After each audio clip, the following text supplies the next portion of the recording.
ये एक पूरे जम्मू सूबे के अंदर एक बहुत बड़ा डिज़ास्टर है और जो हुआ है, और हमारे काफ़ी सारे लोगों का नुकसान हो गया। और आज ये खाली नहीं शहर के अंदर बल्कि गांव के अंदर भी हमारे किसानों का बहुत नुकसान हुआ है, उनके माल मवेशियों का, उनकी फसलों का नुकसान हुआ है। इसलिए मैंने कहा कि जो हमने ये देखा है, क्योंकि पहले हमारे रेस्क्यू करना था, अब रिहेबिलिटेशन की बात है। और दूसरा जहाँ ताल्लुक है कि मुआवजे की आप बात करते हैं, मुआवजा यहाँ छोटे मोटे मुआवजे की बात नहीं है। जिन लोगों का घर उजड़ गए, जिनका मकान ख़त्म हो गया, जिनके कपड़े नहीं, पहनने को कपड़े नहीं, खाने को रोटी नहीं, पैसे दवाई खाने को, या बच्चों को पढ़ाने के लिए नहीं, या बच्चों को कहीं अगर बाहर जाना है, कहीं ट्यूशन फीस लेनी है तो उसके लिए पैसे नहीं, एक पूरा सिस्टम, पूरा निज़ाम लोगों का बिगड़ गया है। इसमें बहुत बड़े पैकेज की ज़रूरत है।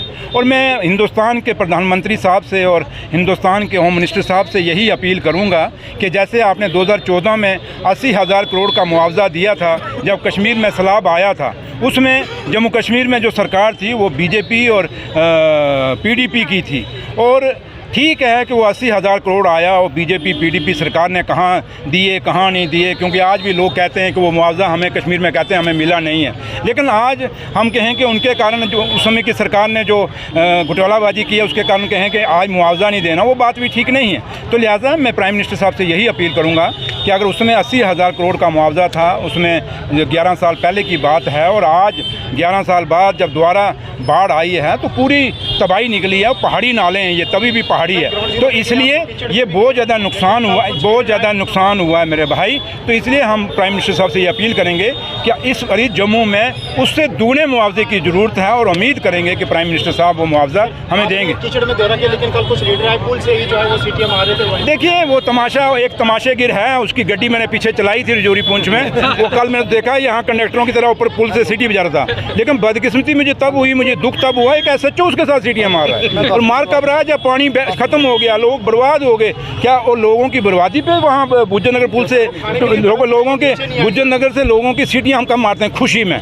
तो क्या वो इसलिए खुशी में सीटियाँ मारा था कि जो गुज्जर नगर और जम्मू शहर जो बर्बाद हुआ उसकी खुशी में सीटियाँ मारा था? ये सवाल उसको ज़रूर पूछना। कहना मेरा भाई, किसी की बर्बादी पे सीटियाँ नहीं बजाई जाती बल्कि उनके दुख में शरीक होया जाता है। शहर में ये लोग जो डाउन टाउन एरिया में रहते हैं, जो कंजस्टेड बस्ती हैं वहाँ रहते हैं, जैसे अभी मैं गुज्जर नगर में आया हूँ, इससे पहले मैं पीर खो में गया था। यहाँ 2-2 मरले में, 3-3 मरले में लोगों की ज़मीनें हैं, मकान हैं, और पूरा का पूरा पानी के अंदर धंस गया है और कीचड़ से भर गया है।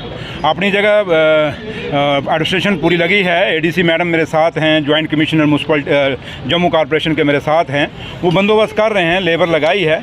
लेकिन यहाँ लेबर को बढ़ाने की ज़रूरत है, और थोड़ा सा और अपनी ये जो सफाई करने की एक्टिविटीज़ हैं हमें बढ़ानी पड़ेंगी। इसलिए बढ़ानी पड़ेंगी, एक तो लोग जल्दी जल्दी अपने घरों में दोबारा वापस जाएं, और दूसरा कि कोई ऐसी महामारी ना फैल जाए जिससे लोग बीमार होना ना शुरू हो जाएं। इसलिए हम जल्दी कोशिश करेंगे, और मेरा भी आने का मकसद है। परसों उमर साहब इन गलियों में आए थे और उन्होंने देखा था, और आज मैं आया हूँ और काम शुरू हुआ है। और कल मैं चौथे ब्रिज पे गया था और मैं वहाँ डायरेक्शन दे के आया था, और अभी आपको शायद पता होगा कि वैली ब्रिज आर्मी ने बना दिए हैं दोनों मेरी डायरेक्शन पे। मैं उनका आर्मी का भी शुक्रिया अदा करना चाहूँगा।